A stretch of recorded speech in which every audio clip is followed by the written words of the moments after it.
Indian army किसी भी वक्त जो है वो पाकिस्तान पे एक हमला कर सकती है, लेकिन हम शहादत के लिए लड़ते हैं। हमारी आर्मी शहादत के लिए लड़ती है। हम अगर जंग के मैदान में उतरेंगे, वापस आएंगे तो गाजी होंगे, अगर अल्लाह को प्यारे होंगे तो शहीद होंगे। आप एक गोली चलाएंगे, उस एक गोली के बदले इधर से 1000 गोली चलेगी। पाकिस्तान पे हमला करना इतना आसान नहीं है, पाकिस्तान को डराना इतना आसान नहीं है, पाकिस्तान को अपने टेरर के नीचे लाना इतना आसान नहीं है। कि इंटेलिजेंस इदारों को ये देखना होगा कि अफगानिस्तान में छोड़ी हुई अमेरिकन गन जो है वो इंडियन कश्मीर में कैसे पहुंच गई और कैसे इस पे हमला हो गया। तो इससे ये साफ जाहिर होता है कि ये इंटेलिजेंस का बहुत बड़ा फेलियर है। अपनी इंटेलिजेंस फेलियर को छुपाने के लिए एक आसान सा हल हमेशा ही इंडिया की हुकूमत, इंडिया की आर्मी और इंडियन मीडिया के पास होता है कि वो बगैर किसी सोचे समझे इल्ज़ाम पाकिस्तान पे लगा देते हैं। जो मेन चीज़ नज़र आती है वो इंडियन इंटेलिजेंस के जितने भी इदारे हैं उनका फेलियर नज़र आता है। बिस्मिल्लाहिर्रहमानिर्रहीम, मैं अरशद हमीद हूं और आप यूट्यूब चैनल देख रहे हैं। आपको एक और व्लॉग में खुशामदीद कहते हैं और आज का व्लॉग इंतहाई अहम मौजू पे है। आपको पता है कि जब पाकिस्तान और इंडिया के दरमियान हालात कशीदा होते हैं तो क्रॉस ऑफ द बॉर्डर दोनों ममालिक में काफ़ी टेंस सूरत हाल होती है। दोनों ममालिक की जो आवाम है वो भी काफ़ी परेशान रहती है और इसी तरह जो आर्मी के लोग होते हैं वो भी काफ़ी एक्टिव नज़र आते हैं। तो इंडिया ने पिछले काफ़ी अरसे से पाकिस्तान के ख़िलाफ़ जो है वो बेशुमार प्रोपेगेंडे किए हैं और वो प्रोपेगेंडा करना जानते भी हैं। उनका जो मीडिया है ख़ास तौर पे वो पाकिस्तान के ख़िलाफ़ बड़ा फिल्मी अंदाज में वो प्रोपेगेंडा करते हैं और इस तरह का प्रोपेगेंडा करते हैं कि उनकी आवाम का कुछ हिस्सा जो है वो ये प्रोपेगेंडा मान भी जाते हैं। उनके ममालिक में जो भी कोई हमला होता है तो वो बग़ैर किसी सबूत के और बग़ैर किसी ठोस शवाहिद के वो पाकिस्तान पे ही इल्ज़ाम लगाते हैं। इंडिया के इलाके कश्मीर में जो एक सियाती मकाम है पहलगाम, वहाँ पे एक हमला हुआ और 2 दर्जन से ज़ायद लोगों को टारगेट करके मार दिया गया है और कुछ लोग जो हैं वो ज़ख्मी भी हुए हैं। और इंडियन मीडिया इसको रिपोर्ट कर रहा है कि वहाँ पे जो लोग जो टेररिस्ट थे वो आए हैं और उन्होंने मज़हब के नाम पे ये दहशतगर्दी की है और लोगों से उनका मज़हब पूछ के जो मुसलमानों को उन्होंने नहीं मारा और हिंदुओं को उन्होंने मार दिया। तो ये एक इंतहाई मुश्किल सूरत हाल है। दहशतगर्दी जहाँ पे भी हो सारे लोग उसे कंडेम करते हैं। इंसानियत का कत्ल बिल्कुल भी नहीं होना चाहिए और इंसानियत के साथ मोहब्बत करनी चाहिए, लेकिन इंडिया ने ना आओ देखा ना ताओ देखा और उन्होंने इसका इल्ज़ाम इस पे लगा दिया। तो आज के व्लॉग में हम इस पर बात करेंगे कि और ये जो हमला हुआ है इसमें ये देखना होगा कि अब वाकई ही ये जो कत्लेआम किया गया है ये मजहबी वजह से किया गया है और लोगों से उनका मज़हब पूछ के ये कत्ल किए गए हैं। तो ये जो सूरत हाल है ये इंतहाई गलत है। पहले थोड़ी सी हम इस वाक़े के मैं आपको बताता हूँ कि ये एक सियाती मुकाम है और पूरे इंडिया से लोग वहाँ पे सैर व तफरीह के लिए जाते हैं और ये जो वहाँ पे कत्लेआम हुआ है ये पहली दफ़ा नहीं हुआ। ये पिछले अदवार में भी गालिबन 2019 में भी यहाँ पे इसी तरह का एक टेररिस्ट अटैक हुआ था और उससे पहले भी कई दफ़ा यहाँ पे टेररिस्ट जो मामलात है वो हुए हैं और रिपोर्ट भी हुए हैं। लेकिन वहाँ के जो लोग हैं, जो हुर्रियत के लोग हैं या जो आज़ादी पसंद तहरीकें हैं, उन्होंने साफ तौर पे इनकार किया और उनका कहना है कि ये हमला हमने नहीं किया। लेकिन इसमें जो मेन चीज़ नज़र आती है वो इंडियन इंटेलिजेंस के जितने भी इदारे हैं उनका फेलियर नज़र आता है कि कैसे ये लोग जो हैं वहाँ पे पहुँचे हैं, किस तरह उन्होंने इतना हैवी असला इसमें इस्तेमाल किया है और लोगों को टारगेट करके उन्होंने उनको मौत की नींद सुला दिया है।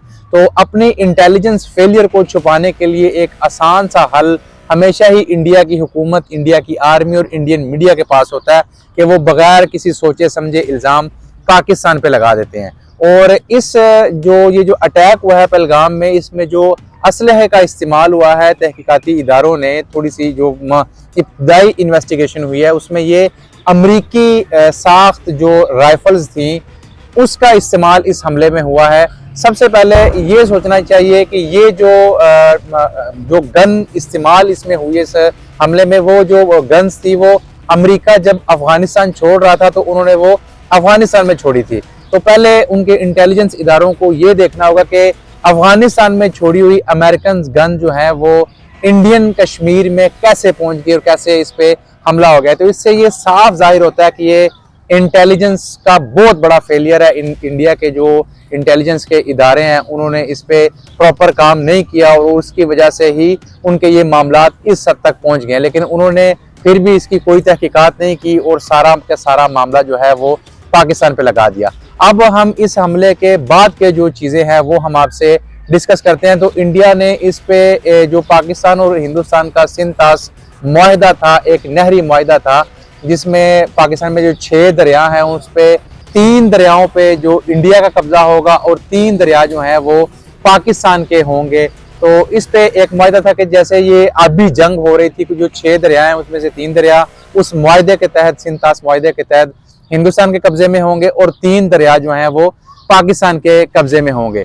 जो 3 दरिया पाकिस्तान के कब्जे में थे उस पे भी गाहे बगाहे सर्द जंग, लफ्जी जंग जिसे हम कहते हैं, वो इंडिया के साथ पाकिस्तान की तरफ से होती रही। उन्होंने कहा कि जो दरिया आपने हमें दिए हैं तो उन दरियाओं पे भी आपने मतनाज़ा डैम जैसे बगलिहार डैम है वो बना दिया। इसी तरह के उन्होंने और भी बहुत सारे डैम्स बनाए जिसपे एक मनगढ़ंत सी स्टोरी इंडिया की जानिब से सुनाई जाती है कि आपके पास तो पानी ज़ाया हो रहा है, आप डैम नहीं बना रहे तो हम बना रहे हैं। तो ये एक फेक स्टोरी है। जो सिंध-तास मुआहिदा था उस पर मनवन अमल भी नहीं था हो रहा, लेकिन उन्होंने सबसे पहले इस पहलगाम हमले के बाद सिंध-तास मुआहिदे को मुअत्तल कर दिया और उन्होंने कहा कि ये हमारा मुआहिदा कोई नहीं था। दूसरा उन्होंने इकदाम जो है वो किया, उन्होंने कहा कि जितने भी पाकिस्तानी हिंदुस्तान में मौजूद हैं, चाहे वो उनके एम्बेसी में हैं या कोई कारोबारी लोग यहाँ पे आए, जब जो भी सैर तफरी के लिए भी अगर आए हैं तो वो 24 से 48 घंटों में पाकिस्तान को खाली करके पाकिस्तान से चले जाएं। तीसरा उन्होंने एक इकदाम किया कि जो सफारत खाना है हिंदुस्तान में उसमें गालबन कोई 55 के करीब लोग हैं। तो 55 के करीब जितने भी लोग हैं, जितने उस सफारत खाने में पाकिस्तान मिलिट्री के लोग थे, उन्होंने कहा कि ये वाले जो मिलिट्री के लोग हैं वो कोई 20 के करीब तादाद बनती है, इनको भी हिंदुस्तान 24 से 48 घंटों में छोड़ देना चाहिए। और चौथा उन्होंने कहा कि हम अटारी बॉर्डर जो वाघा बॉर्डर है उसको हम हर किस्म की ट्रेड के लिए बंद कर रहे हैं। तो उन्होंने ये पाबंदियां लगा दी हैं और उन्होंने ये एक नरेंद्र मोदी जो हैं प्राइम मिनिस्टर ऑफ हिंदुस्तान, वो इस हमले के दौरान वो सऊदी अरब के दौरे पे थे। तो जैसे उनको मालूमात मिली किस तरह का एक टेररिस्ट अटैक हुआ है तो उन्होंने अपना सऊदी अरब का जो दौरा था वो इंतहाई शॉर्ट किया और वो अपने घर पहुंचे और घर पे आके उन्होंने अपनी पार्टी के अहम ओहदेदारान और जो स्टेक होल्डर हैं उनके साथ इंतहाई एक अहम मीटिंग्स की है। तो इस मीटिंग के बाद बॉर्डर के दोनों साइड पे जो नकलो हरकत है आम लोगों की वो कम हो गई है। जो आर्मी के लोग हैं वो काफ़ी एक्टिव हो गए हैं और उनकी तरफ से ये ख्याल किया जा रहा है उनके मीडिया की जानिब से कि इंडियन आर्मी किसी भी वक्त जो है वो पाकिस्तान पे एक हमला कर सकती है। तो ये चीज़ें बड़ी अजीबोगरीब है। इसमें अच्छा होता कि इंडिया पहले तहकीकात करता, ठोस शवाहिद इकट्ठे करता और उन शवाहिद की रोशनी में वो पाकिस्तान को कहता कि ये अटैक आपकी जानिब से प्लान किया गया था और ये हुआ है। वैसे पाकिस्तान में भी बेशुमार दहशतगर्दी के वाक़यात होते हैं, जैसे पिछले दिनों में जाफर एक्सप्रेस का वाक़या हुआ था तो उसमें भी पाकिस्तान की तरफ से भी कहा गया कि इसकी मुमकिन तौर पे जो प्लानिंग है या जो मामलात है वो हिंदुस्तान या अफगानिस्तान से हो सकते हैं। लेकिन इस पर भी तहकीकात हो रही हैं। इस तरह के मेजर जो अटैक्स होते हैं जैसे सिंध-तास मुआहिदा जो बड़ा पुराना एक मुआहिदा दरियाओं के हवाले से चल रहा था वो भी मुअत्तल कर दिया, बॉर्डर बंद कर दिए, ट्रेड बंद कर दी और जो पाकिस्तानी बाशिंदे हैं उनको मुल्क छोड़ने की हिदायत कर दी और एक बड़ा सनसनीखेज सा माहौल जो है वो क्रिएट कर दिया गया। लेकिन शायद हिंदुस्तान इससे नावाकिफ है कि पाकिस्तान पे हमला करना इतना आसान नहीं है, पाकिस्तान को डराना इतना आसान नहीं है, पाकिस्तान को अपने टेरर के नीचे लाना इतना आसान नहीं है।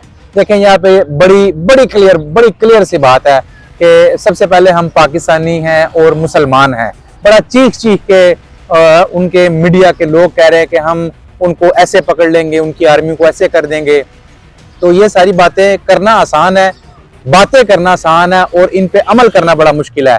ना तो आप पाकिस्तान की आर्मी का कुछ बिगाड़ सकते हैं, ना आप पाकिस्तान का कुछ बिगाड़ सकते हैं, ना आप पाकिस्तान की एक मुस्बत सोच का कुछ बिगाड़ सकते हैं।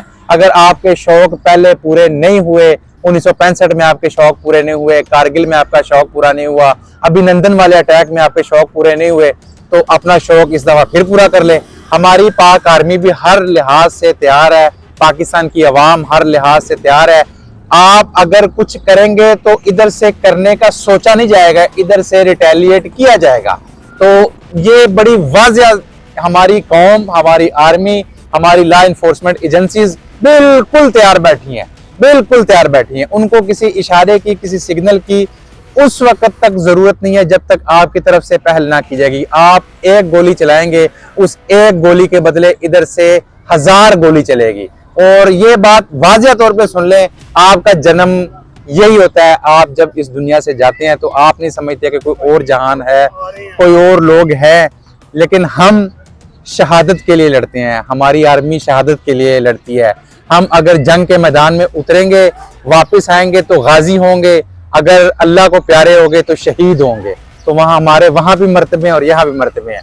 तो आप बड़े समझदार लोग हैं, जितने भी लोग हैं स्टेक होल्डर, सबको सोचना चाहिए। इस टेंस सूरत हाल में बेशुमार ममालिक ने मसालत की पेशकश भी की है और करनी भी चाहिए, क्योंकि दोनों ममालिक जो हैं वो एटमी कुव्वत बन गए हैं। और हमारा जो एटम बम है वो तो हमने सजावट के लिए नहीं बनाया, हमने ये कहलवाने के लिए भी नहीं बनाया कि ये हमारा एटम बम पड़ा रहेगा। इसको इस्तेमाल भी किया जा सकता है, चलाया भी जा सकता है, इसके नए तजर्बात भी किए जा सकते हैं। तो इन सब चीज़ों को मद्देनज़र रखते हुए आप अपने बॉर्डर्स को भी खोलें, सिंध-ताश मुआहदे को भी बहाल करें और अपने इस मामले की तहकीकात करें। तो ये कुछ चीदा इंफॉर्मेशन थी इस हालिया जो एक जंग का माहौल बना हुआ है उस पर हमने आपको दी। तो अगर आपको ये वीडियो पसंद आए तो इसे लाइक करें, कमेंट सेक्शन में आके कमेंट्स ज़रूर करें और हमारे चैनल को सब्सक्राइब करना ना भूलें।